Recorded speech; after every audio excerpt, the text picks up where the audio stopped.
Peace, Queen. How you feeling? Can you hear me? Can you see me? Good. I can hear you. I can see you. Can you hear you? Can you see me? Yeah, yeah, definitely. First and foremost, thank you for coming on the platform. It's truly an honor. I really appreciate you. No, thanks for having me. I appreciate it, bro. Right, right. Were you in the UK, huh? That's right, London. But I just touched down from Cape Town a couple of days ago. So my mind is still transcontinental. Wow, that's major. Shout out to UK and Cape Town. Have you been to Cape Town before, or this was your first time? You know what? This is actually my third time this year. It's been crazy. I went for the first time in January and just on holiday with my parents, but loved it so much that I came back in March to make music and again last month to make music. It's just a vibrant scene, man. SA is crazy.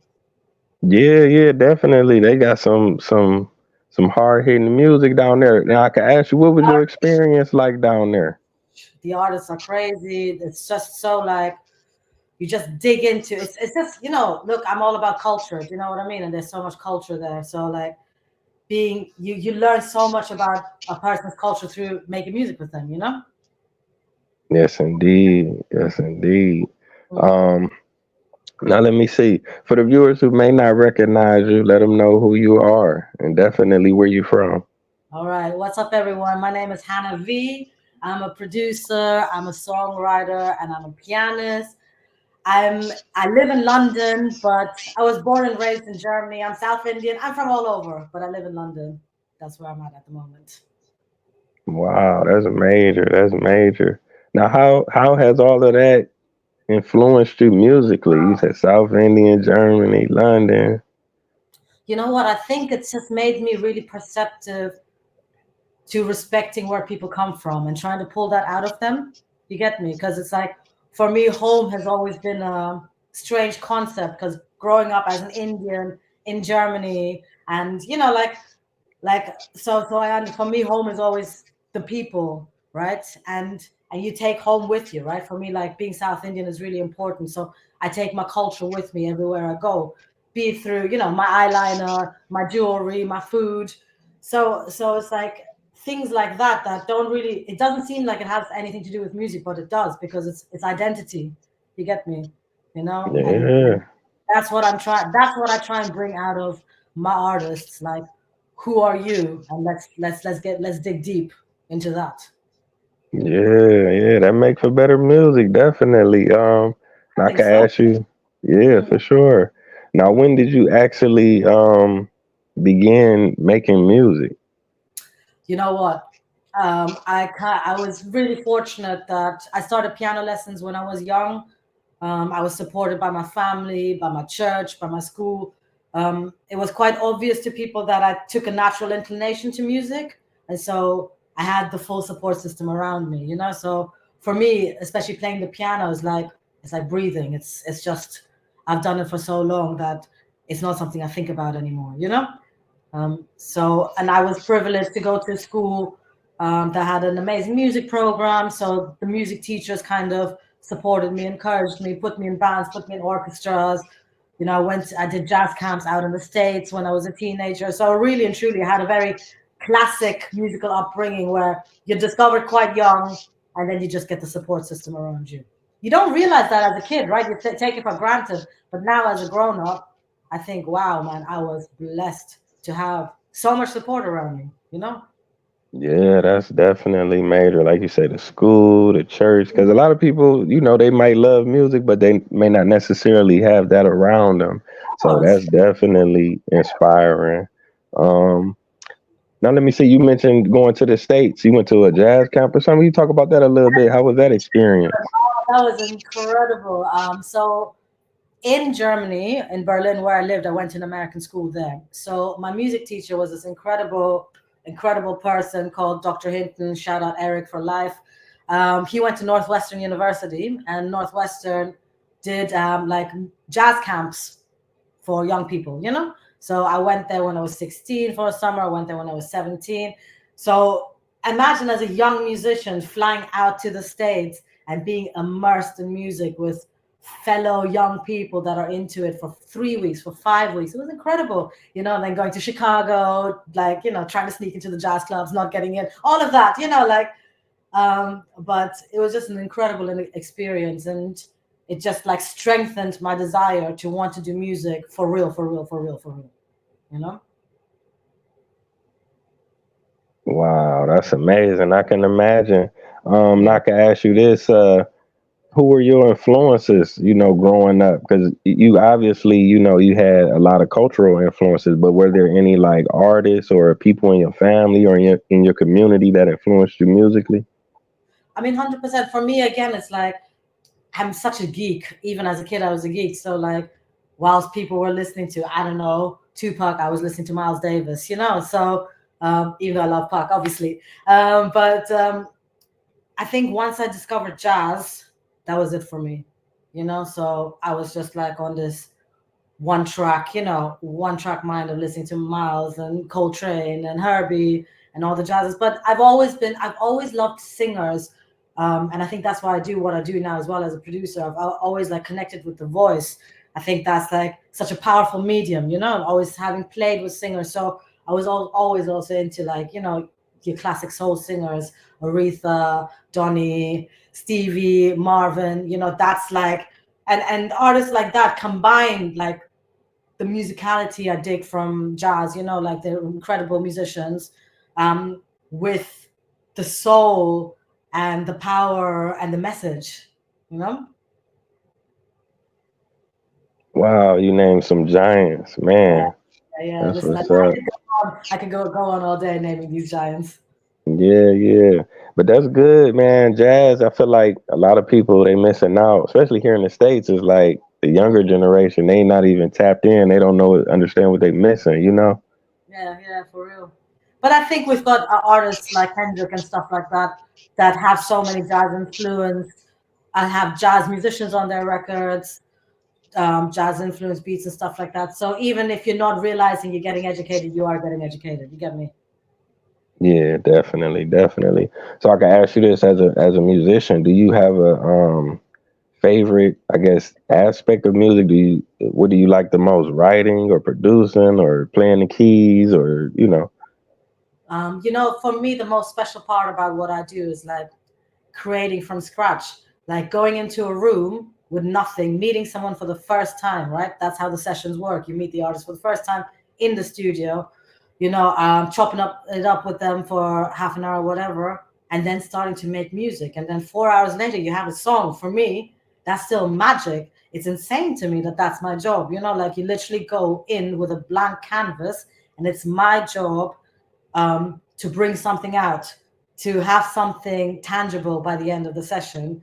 And like it never gets old. It never gets like, I always get excited about that process. When you first feel like the nugget of creativity, you get an idea and you explore and you're like, this is it. I think we've got something. I think this is where we're going to go with this song. I mean, I can only imagine because if like you was mentioning people like Miles Davis and stuff, we get to hear these records, but I can only imagine him meeting John Coltrane and they talking and they go into the studio and then they start tapping and you know what I'm saying. That would be just a phenomenal experience. You know what I'm saying?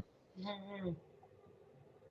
See, now I can ask you this. Now you done worked with some major artists. You done traveled around the world and performed. But when do you feel like you got your first break? You know what? This is an interesting question. I get asked this a lot, and I actually realized I don't believe in breaks anymore. I don't believe you get a break. I believe that sometimes certain doors open and you walk through them and they work out or they don't work out. Because like the phone call where everything changes, I don't think that exists, because I think you just progress, progress, progress. So for me, there were certain moments in my life that led me to where I am. When I first got a phone call for my first session gig, even though I didn't even know I wanted to be a session musician, a friend just called me up and said, Johanna, I need you. You need to play keyboards. And I said, I don't even know how to do that. He said, don't worry about it. We got someone here to help you, but I just need you. And I said, okay, cool. And that was like, it was a phone call, but that was the entry to me becoming a session musician, which led to, eventually led to me playing for Rihanna and Jessie J and all of these artists. One little phone call, me trusting my friend. And I think things like that happen a lot, where you get a phone call. And one thing I've always done, I've always been brave, and I've always said yes, regardless if I'm ready for the job or not, regardless. And usually I'm not. Usually I'm absolutely not ready for it. But I'm kind of like, I think I got that from my dad. Just like fake the funk and then like quickly research and learn on the job and hope for the best, pray for the best, you know? So I think, again, that's in my character, where you just like, somebody just says, Johanna, do you want to do this? And I say, yes. And listen, let's not get it twisted. Sometimes it don't work out, you know? And that's not a nice feeling, but sometimes it does. And that's a wonderful thing, you know? So there've been many moments in my life where certain doors opened that I just didn't, I mean, I never even thought I would be a producer, you know? Like, I thought I would be a performer for all of my life. But again, like, I was on tour. I wanted to release a song just for fun. I sent it to a friend who sent it to a friend who sent it to a friend. It ended up with Sony, and I got signed by Sony, you know? And like things like that, you just think, how is that even possible? I didn't even want a record deal like that, you know? But I don't know, man. I'm a big believer. So I think, like, if the path is laid out, you just walk it, you know, with faith. Right, right. I can dig it. Now I can ask you a little bit about what was the music scene like in the UK at this time? Were you trying to do your thing? Listen, the music scene in the UK is incredible. The artists that we have here, the singers, the rappers, the producers, the musicians, and I'm in a privileged position now, especially because of having been on the road. I know all the best musicians here, right? I know all the best musicians globally, really. So I can pull in my musicians and work with them, with the amazing artists that I'm working with in London. You know, I feel so fortunate to be able to work with like artists right at the beginning of their journey, cutting edge artists, but also established artists. You know, I've got great relationships with the record labels here. And so I get sent incredible artists. So whenever people ask me, Hannah, what's the dopest thing you're working on right now? I say everything, because everything is dope. Because I'm very picky about what I work on as well. You know, because at this point in my career, I've proven myself. I've got the confidence of knowing, like, I'm pretty good at my job. So let me invest my energy and my time and my love into stuff I really believe in, into artists that have a story, into artists that I feel the world has to hear, you know? So honestly, everything I'm working on is crazy dope, crazy dope. Yeah, yeah, definitely. The Spotify was rocking. I was checking you out. I got to check out some more. Now, you mentioned like touring and stuff like that. Now you connected with Gnarls Barkley. Yes, I did. Yeah. Oh, okay. If you could talk about that a little bit.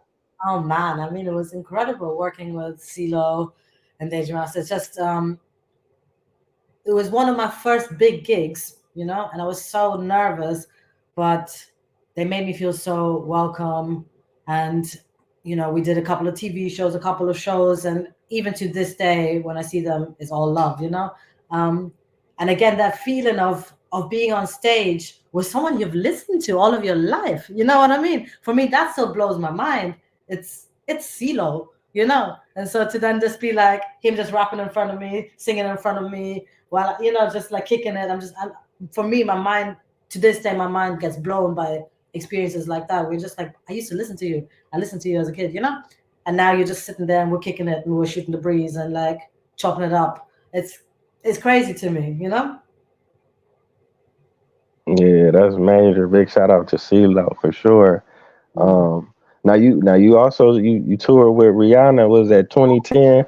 Now, what was Mhm. that experience like? And was it a different type of tour, or was it like a similar vibe? I mean, the retour was insane. At that point, I think it was the biggest tour in the world. So, absolutely, like, I mean, massive stages, dancers, 20, 30 trucks.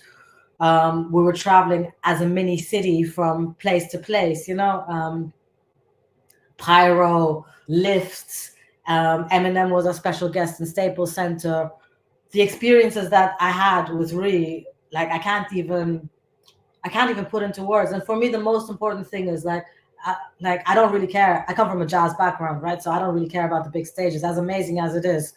Um, that's not what I do it for. But I was on stage with some of the best musicians in the world, and that for me, iron sharpens iron, and that for me, like, it made me just so much of a better musician working with these incredible, crazy, world-renowned musos, and just being on stage with them and feeling like I can hold my own, because I came in a bit later to the band, so I wasn't there.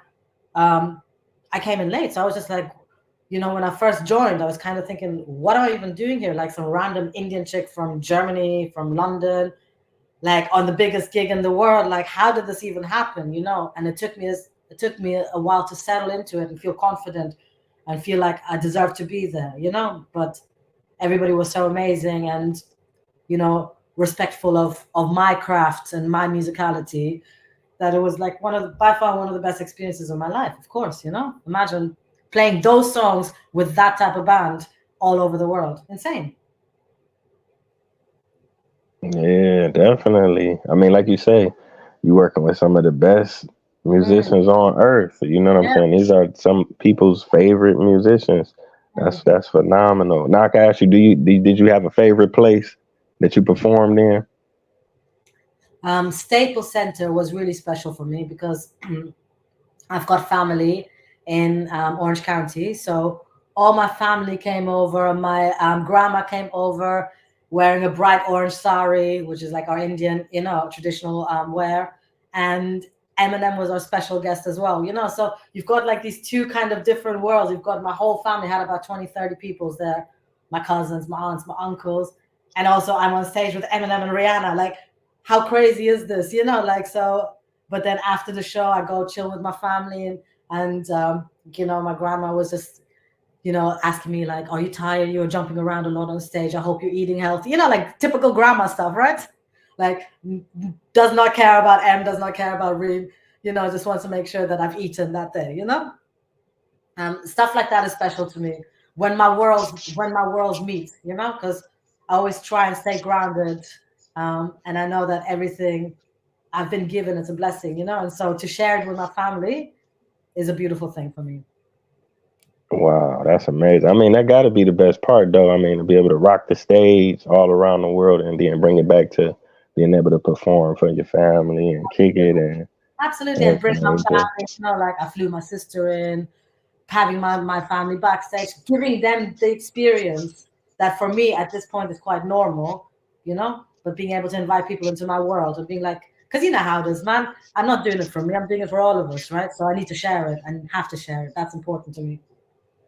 Yeah, truth.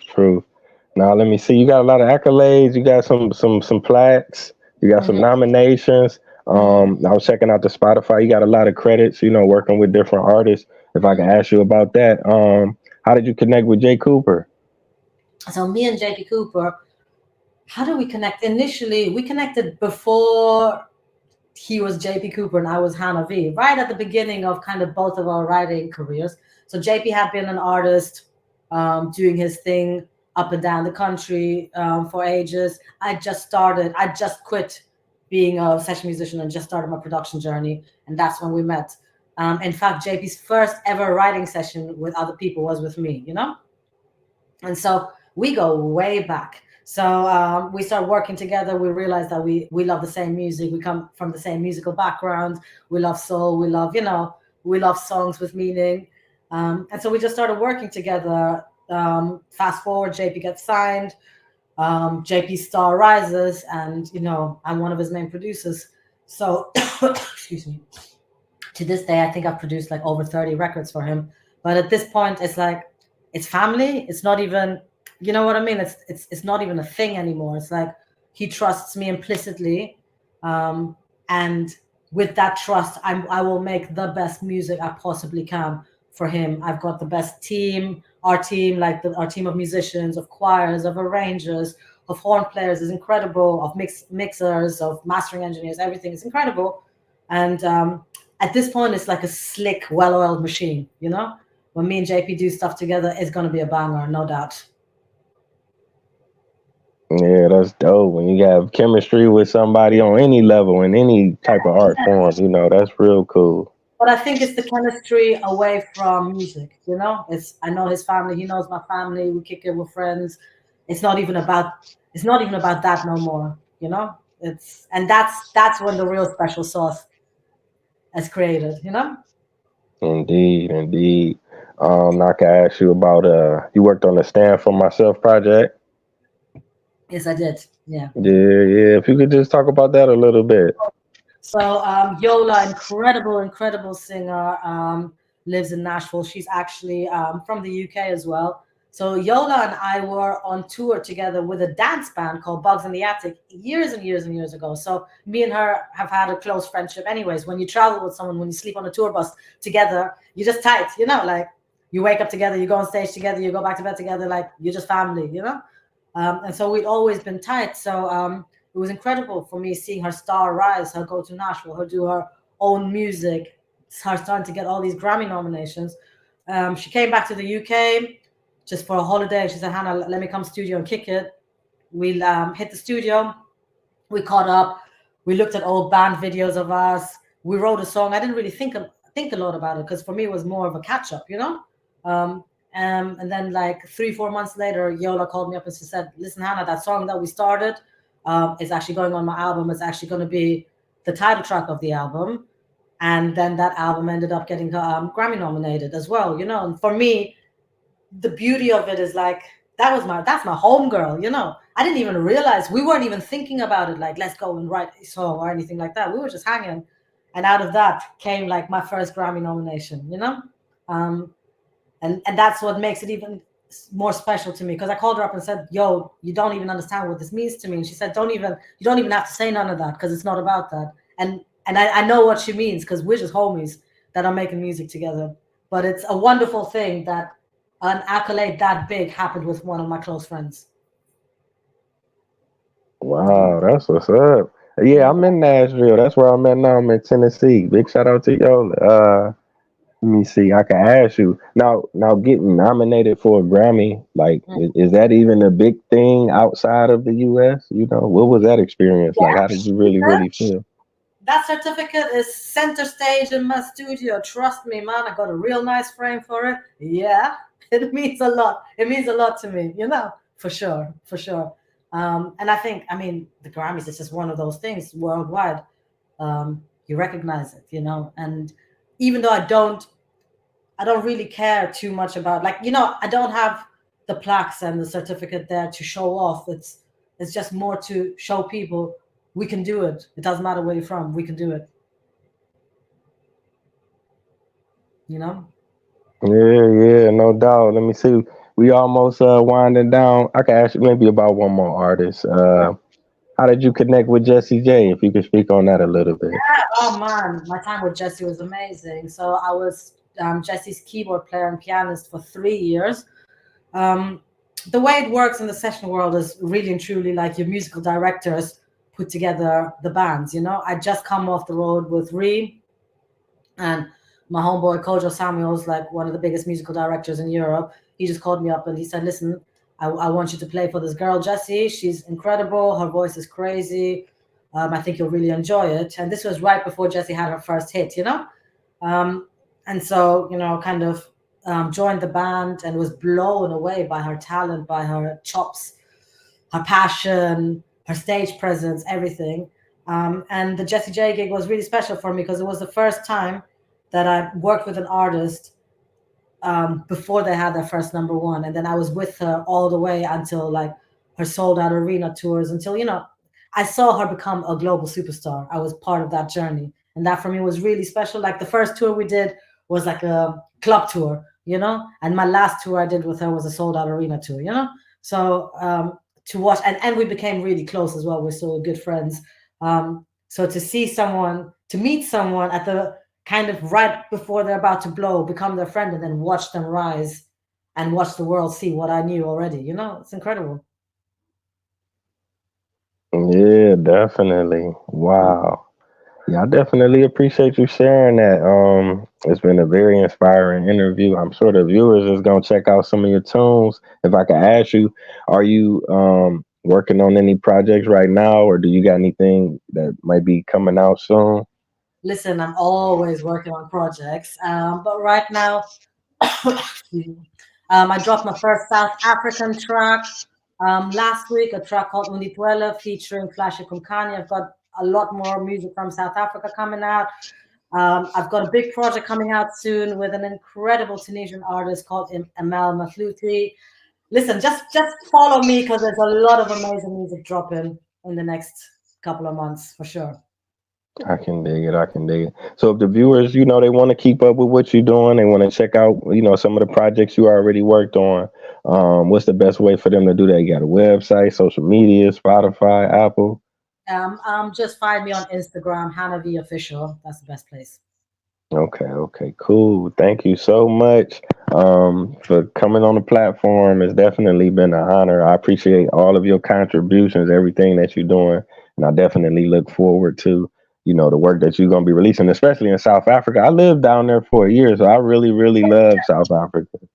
Where did you live? I stayed in Johannesburg. I was in Maboneng. Have you been to Joburg? I have, yeah. Did you go to Maboneng? No, I haven't. Oh, if you ever get a chance, Yeah, go to Maboneng. Maboneng is like the place where all the like graffiti artists, the poets, the singers, the rappers, the dancers, the fashion designers, they all hang out around there. They perform and show off their artwork and stuff. It's a real lively place. It's like a one of a kind place. It was real dope.